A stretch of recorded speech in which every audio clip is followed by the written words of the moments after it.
Welcome, students, to Swadharma IAS Academy. I am your lead lecturer for this session. Hello, everyone. Today, we are not just skimming the surface of the Indian Constitution. Oh, no. We are embarking on a really rigorous line-by-line analysis of one of its most potent, most controversial, and certainly one of its most technically dense components. We're going deep. We are. We're settling in for a comprehensive deep dive into Part 18 of the Constitution, specifically the emergency provisions. That's Articles 352 to Article 360. A very important section for the exams. Absolutely critical. But before we begin, just a quick reminder for everyone listening, watch till the end for complete conceptual clarity, and please don't forget to like, share, and subscribe to Swadharma IAS Academy. It really helps us out. And hello, everyone. I'm joining this session as a senior aspirant. And, like many of you listening, I have spent countless nights wrestling with Laxmikanth and the inserts. We've all been there. Exactly.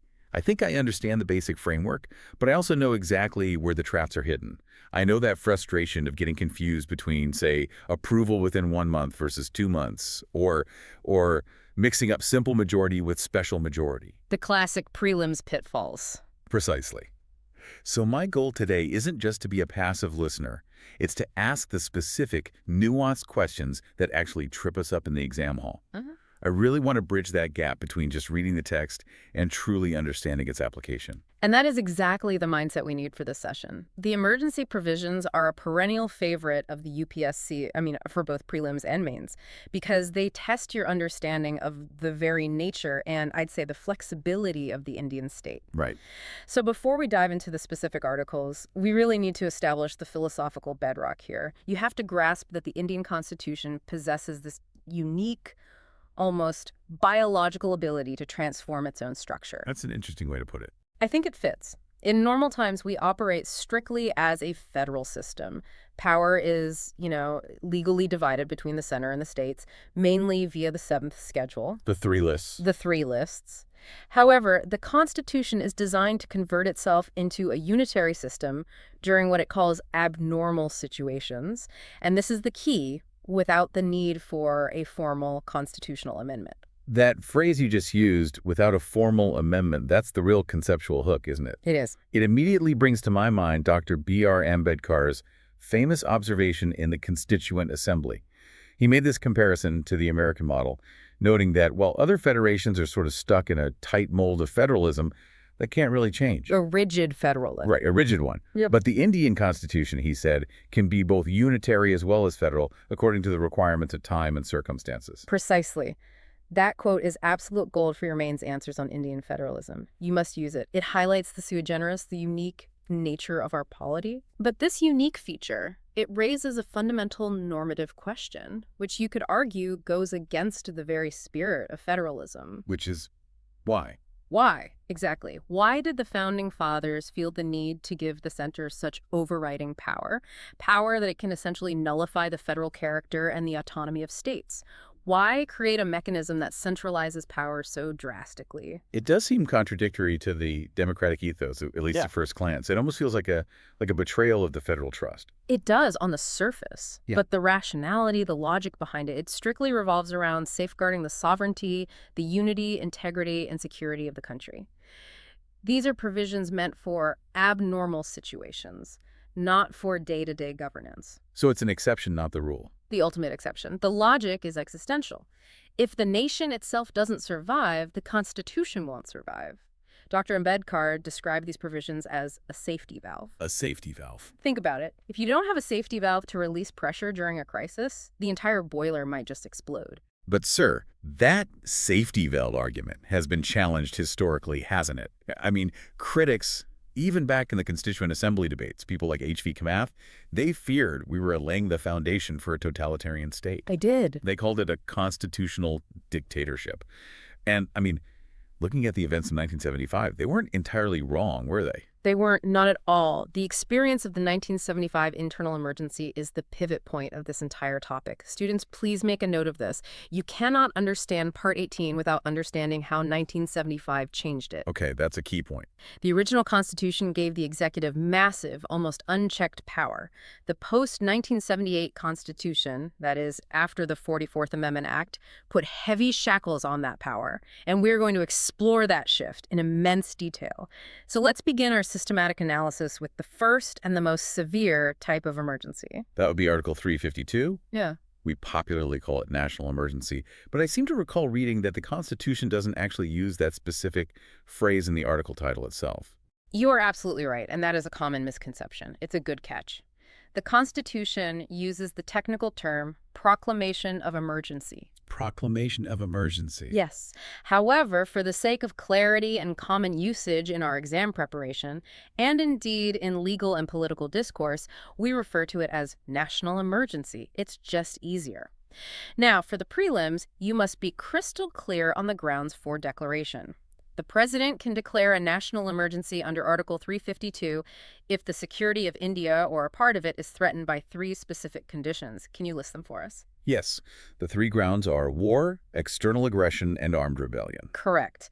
Now let's unpack the nuance here because the examiners love to play with these words. War and external aggression, these 2 constitute what we call an external emergency. Right. This is pretty straightforward. An enemy is at the gates or a formal war has been declared.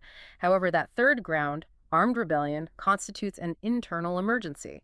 And this is where the history becomes absolutely crucial. Was armed rebellion always the phrase used in the original Constitution? No, it wasn't. Originally, the Constitution used the phrase internal disturbance, but this was replaced by the 44th Amendment Act of 1978. Exactly. This is a very high-yield point. And you must ask, why change it?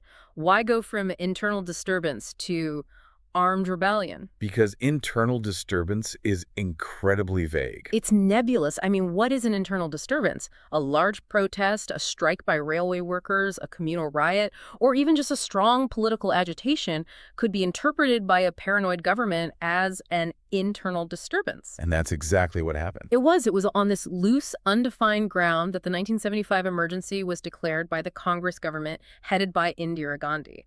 The justification given was political instability, not an armed insurrection. Right, and the Shah Commission, which was appointed later to investigate the excesses of that whole era, found that the declaration wasn't justified by the ground realities at all. There was no real threat to the security of India that required suspending democracy. Correct. Consequently, the Janata Party government enacted the 44th Amendment Act in 1978 to replace internal disturbance with the much more specific, more tangible, and far more serious term, armed rebellion. So you need guns. You need an armed revolt. This ensures that a national emergency cannot be declared merely because of political protests or civil disobedience. There must be an actual armed revolt against the state apparatus. The threshold was raised from mere disturbance to actual, kinetic violence against the state. That significantly raises the bar and, I suppose, protects democratic dissent. It does. Okay, another point of confusion for students is the timing. Does the war or rebellion actually have to be happening? Do we have to wait for the invasion to begin, or for rebels to capture a city before we act? No. And the Constitution is very pragmatic here. The president can act even before the actual occurrence. If the president is satisfied that there is an imminent danger of war, external aggression, or armed rebellion, the proclamation can be issued. So it can be preemptive. Exactly. You don't have to wait for the first bomb to drop. Preventive action is permitted to safeguard the nation. And what about the area of aggregation? Does it have to be the whole of India? I remember reading that this was also a modification that was brought in. Yes, good point. Originally, it was just assumed that an emergency applied to the whole country. But the 42nd Amendment Act of 1976, often called the mini-constitution, for good reason, it clarified that the president can limit the operation of a national emergency to a specified part of India. So if there is an insurgency in the northeast or a border conflict in Kashmir, you don't need to put Kerala or Tamil Nadu under emergency provisions. It allows for more surgical application of the powers. A much more surgical application. And that brings us to the procedural safeguards. One of the biggest controversies of 1975 was how the emergency was proclaimed. I believe the prime minister advised the president without even formally consulting her cabinet. That's the story, yes. It is. In June 1975, the Prime Minister advised the President to proclaim the emergency, and the Cabinet was informed only after the fact as a fait accompli. It was a decision taken essentially by one individual. Which is terrifying. It is. To prevent this concentration of power in one individual's hands and to ensure collective wisdom is applied, the 44th Amendment introduced a very strict safeguard. Now, under Article 352, the President can proclaim a national emergency only after receiving a written recommendation from the Cabinet. This is a very, very important distinction for prelims. It's not just advice of the PM, and it's not even verbal advice of the Cabinet. It has to be a written recommendation. On paper. And here is a fantastic trivia point that often appears in test series and quizzes. Article 352 is the only place in the entire Constitution where the term Cabinet is defined and mentioned. The only place. Right. The only one. Everywhere else, the Constitution refers to the Council of Ministers. But here, to ensure collective responsibility in such a grave matter, the Cabinet, which is defined specifically as the Prime Minister and other ministers of Cabinet rank under Article 75, is specifically invoked. It institutionalizes the role of the senior executive for this one critical decision. That's a brilliant catch. It really solidifies the Cabinet as a specific constitutional authority in this particular context. Okay, so the President gets a written recommendation. He issues a proclamation. Does it just automatically stay in force then? Or does Parliament have to step in? Parliament must step in, and this brings us to Section 2 of our analysis. Parliamentary approval and duration. This is where the examiners love to set traps regarding timelines and majorities. This is the real technical core of the topic. Okay, and this is where I always get confused. Is it 1 month or 2 months? I know different emergencies have different timelines. Let's clear that up once and for all. Originally, the period allowed for parliamentary approval for a national emergency was 2 months. However, the 44th Amendment Act of 1978, remember, just assume this amendment is the source of almost all the safeguards we discuss. Oh, right, the 44th Amendment. It reduced this period.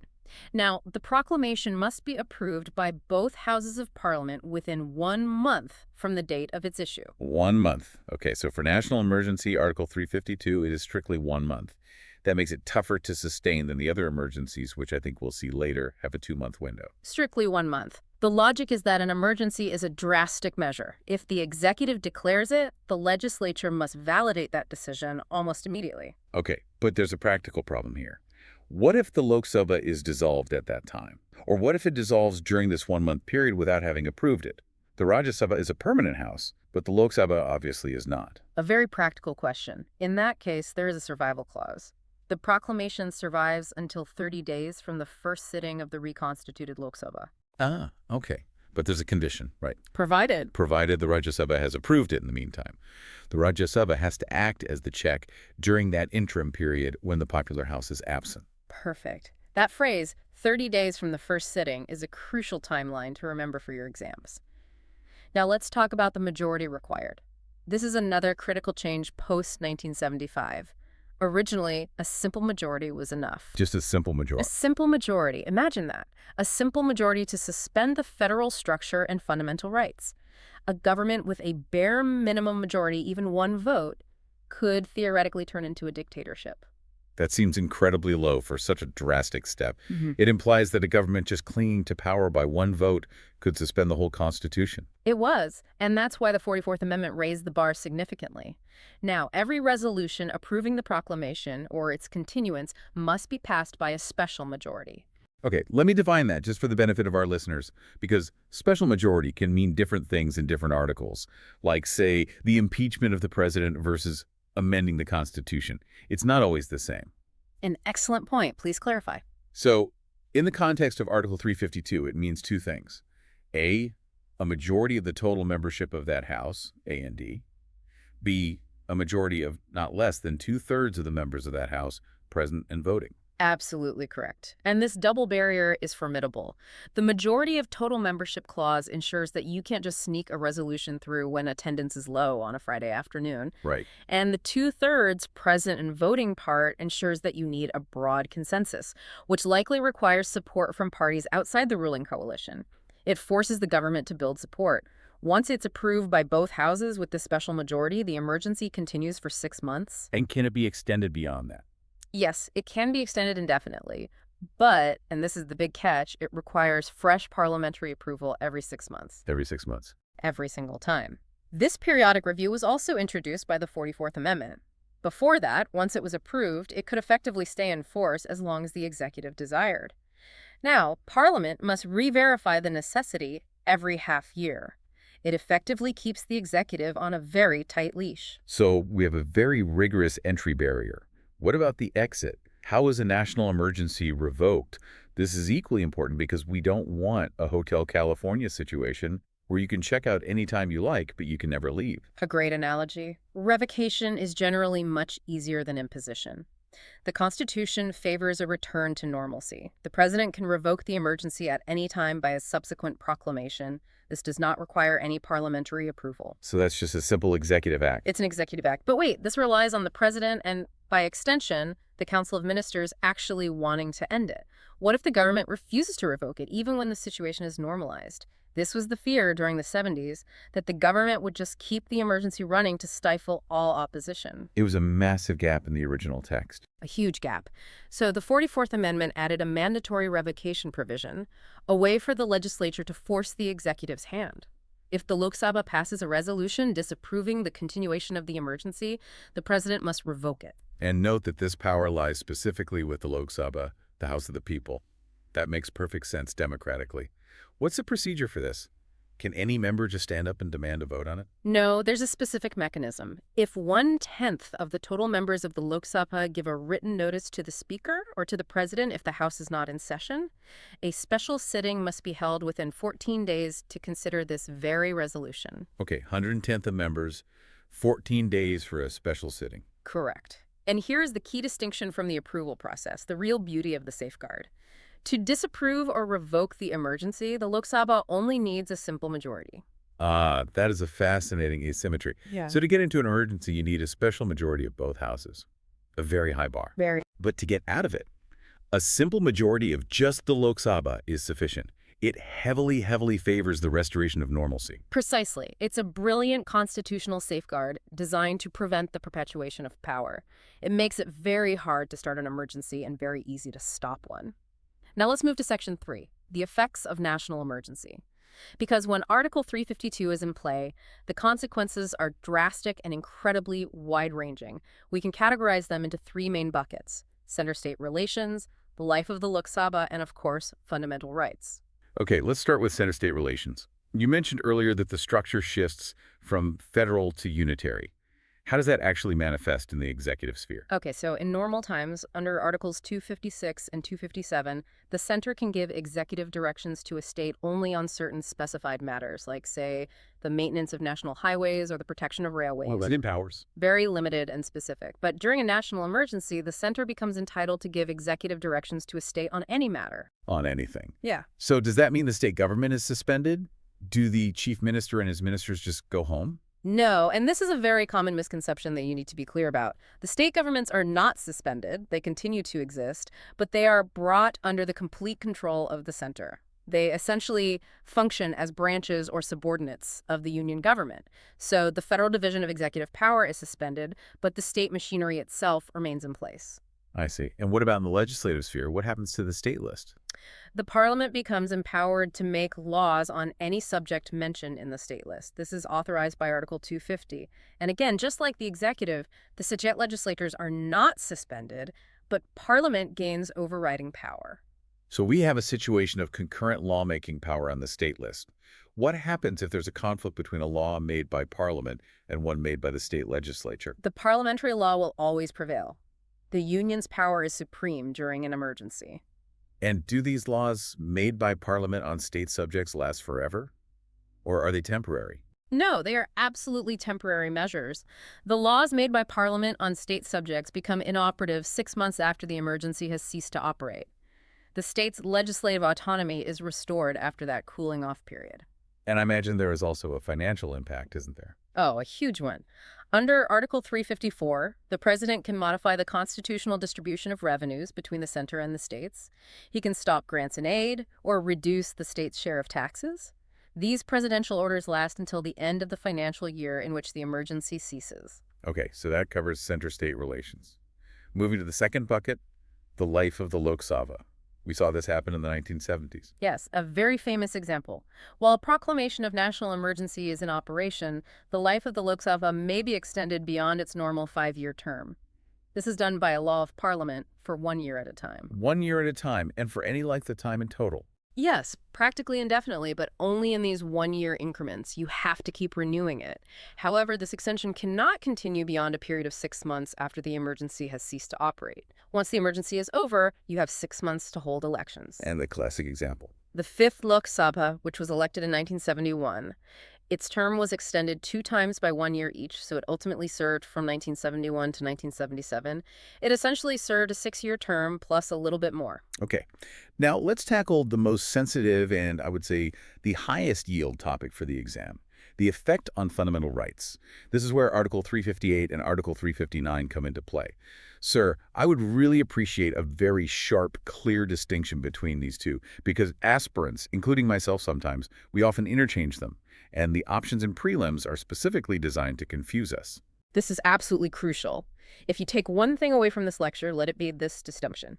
Think of Article 358 as a kind of nuclear option that only affects Article 19, and think of Article 359 as a more targeted strike on the enforcement of other rights. Let's look at Article 358 first. It deals exclusively with the fundamental rights guaranteed by Article 19. So the 6 freedoms: speech, assembly, movement, residence, and so on. Exactly. So how does it work? Is there a separate presidential order needed to suspend Article 19? I don't believe so. You're right. No. Article 358 operates automatically. The very moment a national emergency is proclaimed, the 6 fundamental rights under Article 19 are automatically suspended. No separate order is needed. The state is simply freed from the restrictions of Article 19. It can make any law or take any executive action that abridges these rights, and you cannot challenge it in court. But there's a massive caveat, a huge exception introduced by the 44th Amendment regarding the grounds for the emergency. Correct. This is the armed rebellion exception. Yes, and this is a potential prelims trap that you must not fall into. Article 358, the automatic suspension of Article 19, applies only when the emergency is declared on the grounds of war or external aggression. Okay, so if the emergency is declared on the ground of armed rebellion, then Article 19 is not suspended. wow. This means in an armed rebellion scenario, your freedom of speech and your freedom of assembly remain constitutionally intact. This was done specifically to ensure that internal political dissent cannot be crushed by suspending free speech under the guise of an internal emergency. The 44th Amendment essentially said, if we're fighting a foreign enemy, we can restrict speech. But if we are fighting our own people, speech must remain free. That is a massive difference, a huge safeguard for democracy. Now, what about the other one, Article 359? Article 359 is broader in scope, but less automatic. It does not suspend the rights themselves, theoretically. It suspends the enforcement of the rights. What's the practical difference? It means the right, in theory, still exists, but you cannot move the court to claim it. The remedy is suspended, not the right. And crucially, this requires a specific presidential order. The president must issue an order listing which specific fundamental rights are having their enforcement suspended. It is not automatic. And does this apply to all fundamental rights? Can the president just suspend the enforcement of everything from Article 14 to 32? Historically, under the original Constitution, yes, he could. But the 44th Amendment inserted a non-negotiable sacred exception. The president cannot suspend the right to move the court for the enforcement of Article 20 and Article 21. Article 20 being protection in respect of conviction for offenses. Things like no double jeopardy, no ex post facto laws. And Article 21, of course, is protection of life and personal liberty. The heart of the matter. This is the legacy of the dark days of the 1975 emergency and that infamous ADM Jabalpur case, isn't it? It is the direct, explicit response to it. The ADM Jabalpur case of 1976, also known as the habeas corpus case, is perhaps the lowest, darkest point in the history of the Indian judiciary. What did the court say? The Supreme Court, in a 4.1 judgment, ruled that during an emergency, a person had no locus standi, no right to be heard, to move the court even for a writ of habeas corpus. They essentially said the government could detain anyone without trial for any reason, and the courts were helpless to intervene. The rule of law was effectively suspended by our own Supreme Court. That's terrifying. It means you could be picked up from your home, jailed indefinitely, maybe even killed, and the court would just say, sorry, there's an emergency on, we can't help you. That is exactly what it meant. Justice H.R. Khanna was the lone dissenter in that case. He argued that life and liberty cannot be at the mercy of the executive. They are natural rights that predate the Constitution.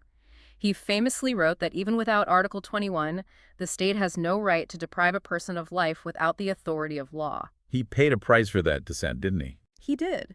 He likely lost the Chief Justiceship for that stand. He was superseded by Justice Begg, but his view was completely vindicated by history. The 44th Amendment took Justice Khanna's dissent and wrote it into the Constitution, ensuring that Article 20 and Article 21 can never be switched off again. Not during a war, not during an armed rebellion, never. That is a powerful piece of constitutional history. Okay. So, to summarize the distinction for everyone, Article 358 is automatic, applies only to Article 19, and only during an external emergency. Correct. Article 359, on the other hand, requires a presidential order, applies to other specified rights but never to 20 and 21, and it can apply in both external and internal emergencies. A perfect summary. That table in your mind should be crystal clear now. Right, let's shift gears to the second type of emergency, which is far more common and I would say far more politically controversial. President's rule under Article 356. Right, which the Constitution calls failure of constitutional machinery in states. But in common parlance, we almost always call it president's rule or sometimes state emergency. Correct. And it's interesting, the word emergency is not actually used in the text of Article 356 itself. It's framed as a breakdown of machinery, not an emergency. Now, this article has a precursor, Article 355. You cannot really understand 356 without first looking at 355. What does 355 say? Article 355 imposes a duty on the Union to protect every state against external aggression and internal disturbance, and to ensure that the government of every state is carried on in accordance with the provisions of the Constitution. It sounds like a big brother obligation. The center is the guardian of the Constitution across the states. It has to ensure the states are following the rules. Exactly. And if a state fails to do so, Article 356 is the tool, the stick, that the center uses to intervene. Now, there are actually two grounds for imposition. One is in Article 356 itself. If the president is satisfied, based on the governor's report or otherwise, that the state government cannot be carried on in accordance with the Constitution. That phrase, or otherwise, is very interesting. It implies the president doesn't strictly need the governor's report to act? Yes. The center can act on its own assessment of the situation. The governor is the primary source of information, the man on the spot, but not the exclusive one. The second ground for imposing president's rule is found in a different article, Article 365. Article 365. That one is often overlooked in the textbooks. It is, but it's very important. It says that if a state fails to comply with or give effect to any valid direction from the center, it shall be lawful for the president to hold that a situation has arisen where the state government cannot be carried on in accordance with the Constitution. So simply not following orders from the center can be a trigger. If the center tells a state to, say, protect the railways passing through it, and the state government refuses or fails to do so, that refusal itself can be a ground for imposing Article 356 via Article 365. Precisely. It's a powerful tool for ensuring federal compliance. Now, let's look at the approval process. Again, it differs from national emergency. The timelines and majorities. A proclamation imposing president's rule must be approved by both houses of parliament within 2 months from the date of its issue. 2 months. Okay, so national emergency is 1 month, a higher bar for urgency. President's rule is a more generous 2 months. Exactly. And the majority needed. This is also different, right? It's not a special majority. It's just a simple majority. Again, a key difference you must remember. National emergency needs a special majority. President's rule needs only a simple majority in both houses. This makes it much, much easier for a ruling party at the center to impose it on a state run by an opposition party. I suppose that explains why it has been used over 100 times in independent India. It certainly contributes to it. Now, what about the duration? How long can it last? If approved, it continues for 6 months. It can be extended for a maximum period of 3 years, but it requires the approval of Parliament every 6 months. A maximum of 3 years. A maximum of 3 years. However, there is a significant barrier that was introduced by the 44th Amendment to prevent prolonged central rule, to stop this from becoming a permanent state of affairs. You're referring to the 1-year restriction, I believe. Correct. Originally, you could just keep extending it with a simple majority vote every 6 months, all the way up to 3 years. But now, beyond 1 year, president's rule can be extended by 6 months at a time only if 2 very specific conditions are met simultaneously. Okay, what are those 2 conditions? First, a proclamation of national emergency must be in operation either in the whole of India or in that particular state or any part of it. A national emergency has to be on. And the second condition. Second, the Election Commission must certify that holding general elections to the Legislative Assembly of the concerned state is not possible due to difficulties. So without those two certifications, a national emergency being active and the Election Commission saying elections are impossible, you cannot extend president's rule beyond 1 year. It has to end. This prevents the center from ruling a state indefinitely under the simple guise of law and order problems. Precisely. It forces a return to democracy. Now, let's quickly look at the consequences. When president's rule is imposed, the president dismisses the State Council of Ministers headed by the chief minister. They're out of a job. And the administration. The state governor, acting on behalf of the president, carries on the state administration with the help of the chief secretary and other advisors. This is why it's called president's rule. The president rules through his representative, the governor. And what happens to the state legislature, the assembly? The state assembly can be either suspended or dissolved, and the president can declare that the powers of the state legislature are to be exercised by the parliament. So parliament starts passing the state budget and any necessary state laws. But there is one institution in the state that the president cannot touch, correct? Yeah. Even when the rest of the constitutional machinery has supposedly failed. Yes. The constitutional position, status, powers, and functions of the state high court remain completely unchanged. The president cannot assume the powers of the high court. Judicial independence is preserved. So even if the assembly is gone and the chief minister is gone, the high court remains as the ultimate guardian of rights within that state. Okay, we cannot discuss Article 356 without discussing the S.R. Baumai case of 1994. Before this judgment, Article 356 was, let's be honest, frequently misused to dismiss opposition governments on the flimsiest of grounds. It was used as a political weapon. S.R. Baumai is a landmark judgment, perhaps the single most important one regarding Indian federalism. It effectively put an end to the arbitrary dismissal of state governments. The Supreme Court laid down several vital propositions. First, and most importantly, the presidential proclamation is subject to judicial review. It is not immune. That is huge. It means the court can ask for the material, the evidence, on which the president formed his subjective opinion. Yes. The satisfaction of the president must be based on relevant material. If the court finds the grounds to be mollified or irrelevant or perverse, it can strike down the proclamation itself. Second, the burden of proof lies on the center to justify the imposition. The center can't just say, trust us, things are bad there. They have to prove it. And what about the majority test? This is where the concept of the floor test was really solidified, wasn't it? Absolutely. The court held that the question of whether a government has lost its majority must be decided on the floor of the House. It has to be a floor test. It cannot be decided in the governor's office or the Raj Bhavan. The governor cannot subjectively decide, oh, I think you've lost the majority. You have to let the MLAs vote. And what did the court say specifically regarding the dissolution of the assembly? This was a major point of contention. This is a crucial procedural check the court put in place. The court held that the state assembly can be dissolved only after Parliament has approved the proclamation. Until that parliamentary approval comes, the assembly can only be suspended. So what's the effect of that? It effectively stopped the practice of dissolving the assembly immediately to force fresh elections. Because if Parliament fails to approve the proclamation within 2 months, the assembly gets revived and the dismissed government can be restored. That gives the dismissed government a fighting chance. The judgment also had something important to say about secularism, didn't it? It did. It upheld the dismissal of 3 BJP-ruled states, Madhya Pradesh, Rajasthan, Himachal Pradesh, in 1992, following the Babri Masjid demolition. The court stated that secularism is a basic feature of the Constitution. Therefore, a state government acting against secular politics is a valid ground for imposing Article 356. It established that a state government acting against the basic structure of the Constitution can be dismissed. That's a powerful precedent. Okay, let's move to the final and thankfully unused type of emergency, financial emergency under Article 360. Article 360 empowers the president to proclaim a financial emergency if he is satisfied that a situation has arisen due to which the financial stability or the credit of India or any part of its territory is threatened. And as you said, fortunately, this has never been imposed in India, though I've read we came very close during the 1991 balance of payments crisis. We were on the brink, but we managed to pull back. Now, the process for approval is similar to President's rule. Approval by both houses within 2 months and by a simple majority. Okay, 2 months, simple majority. But the duration is completely unique here, isn't it? It is. This is a very specific detail for the exam. Once approved by Parliament, a financial emergency continues indefinitely until it is revoked by the President.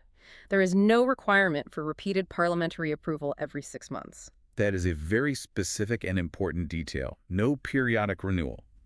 Why is it indefinite? Is there a logic to that? The logic, I suppose, is that restoring financial stability is a long-term game. You can't fix a shattered economy in 6 months.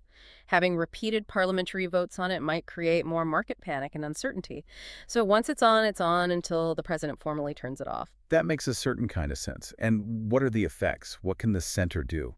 The center can give directions to any state to observe what are called canons of financial propriety. But the most drastic effect is the power to order the reduction of salaries. The president can issue directions for the reduction of salaries and allowances of all or any class of persons serving the union. And this includes... This includes the judges of the Supreme Court and the high courts. Wow, that is significant because normally their salaries are protected by the Constitution under Articles 125 and 221 to ensure their independence from the executive. Yes, a financial emergency is the only exception where judicial salaries can be reduced by an executive order. Also, the president can require that all money bills or other financial bills passed by the state legislatures be reserved for his consideration. So essentially, the states lose all of their financial autonomy. The center holds the purse strings entirely. Completely. The financial structure becomes entirely unitary. So we've now covered the three types. Before we conclude, can we do a quick rapid-fire comparison? I find that creating mental tables is very helpful for revision. Let's do it. So, grounds. National emergency is war, external aggression, or armed rebellion. President's rule. Failure of constitutional machinery under Article 356, or non-compliance with central directions under Article 365. And financial emergency. A threat to the financial stability or credit of India. Good. Now, approval time. National emergency. 1 month. It's the strictest. The others? President's rule is 2 months. And financial emergency is also 2 months. Perfect. Majority required. A national emergency. Special majority. That's the high bar. And the other two? President's rule. Simple majority. Financial emergency. Also a simple majority. Much easier to pass. And finally, revocation. How can they be ended? Okay, this is key. For a national emergency, the president can revoke at any time, or the Lok Sabha can force a revocation with a simple majority resolution. And for president's rule and financial emergency? For those two, it's just the president who revokes at any time. Parliament has no direct role in forcing a revocation. That is an excellent summary. It really highlights how the national emergency is the most rigorous in terms of its approval process, but it also has the most democratic safeguards for its removal, thanks entirely to the 44th Amendment. Indeed. We should probably conclude by briefly addressing the criticism. These provisions, as we mentioned at the start, have been called a constitutional dictatorship. Critics argue they destroy the federal character of our polity and concentrate too much power in the hands of the central executive. And that's a valid criticism, especially looking at how Article 356 has been used. However, Dr. Ambedkar defended them as a necessary evil, that safety valve we talked about. The idea is that you temporarily suspend the federal structure in order to save the Constitution itself. The logic is that the Constitution shouldn't be a suicide pact.